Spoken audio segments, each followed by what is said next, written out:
हमके दिहा अपन जानी हो, खड़ा बनी परधानी। फौजी इनके दिहा अपन जानी हो, खड़ा बड़े परधानी।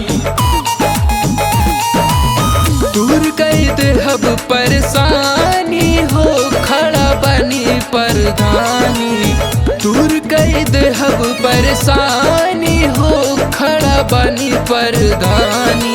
भौजी हमके दिहा अपन जानी हो, खड़ा बनी परधानी।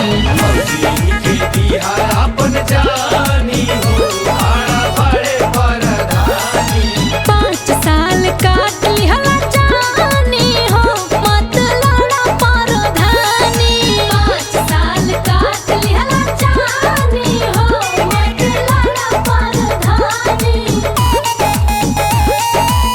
दिन रात की हा बेईमानी हो, मत लड़ा परधानी।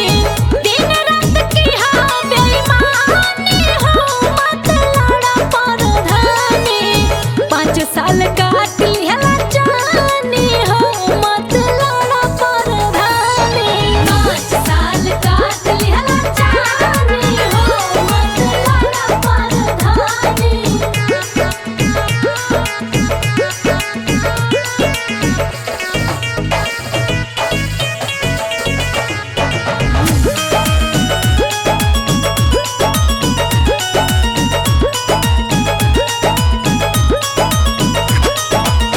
माफ कर भौजी अब ढेर मत भड़का, अंगना में तोहरे गड़ावाई बेहब न लका।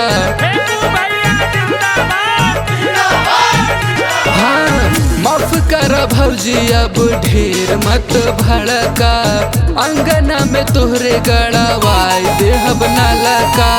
टूटिया से गिरी ताजा पानी हो, खड़ा बनी परधानी।